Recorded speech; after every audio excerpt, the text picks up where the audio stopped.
Hello everyone, GS paper 2లో ఇలాంటి question వచ్చింది అనుకోండి, cooperative federalism to controlled federalism, లేకపోతే ఇది ఎలా మనకి హెల్ప్ చేస్తుంది అన్న కాంపోనెంట్ లాంటి క్వశ్చన్ వచ్చినప్పుడు కీవర్డ్స్ అనేవి చాలా ఇంపార్టెంట్ ఆన్సర్ రైటింగ్లో. ఎందుకంటే ఎగ్జామినర్ తరచుగా చూసేది ఆ కీవర్డ్స్, వాటిని మనం హైలైట్ చేస్తూ ఉంటాం.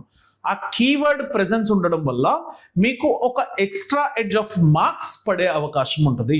So keywords are very very important in your answer writing.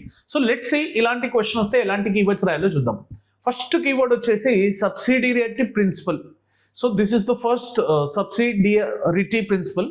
So ఈ పర్టికులర్ వర్డ్ని పక్కా మనం ఇలాంటి క్వశ్చన్స్లో కోఆపరేటివ్ అండ్ కాంపిటేటివ్ ఫెడరలిజం అనే కాంపోనెంట్లో రాయాలి. అసలు ఫెడరలిజం దాంట్లోనే మనం అది రాయొచ్చు.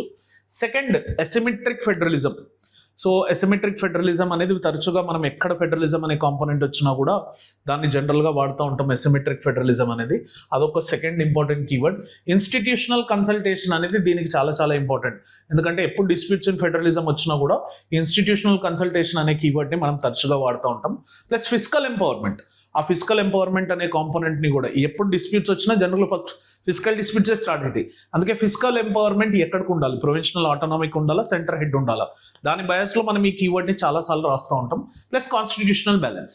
సో ఇలా ఈ 5 కీవర్డ్లు తరచుగా మనం ఇలాంటి ఆన్సర్స్లో రాయడం వల్ల ఎగ్జామినర్కి ఆ పర్టికులర్ ఆన్సర్లో ఒక వెరైటీ ఆఫ్ స్పిరిట్ కనిపిస్తుంది. So that you will be attaining that particular extra edge marks.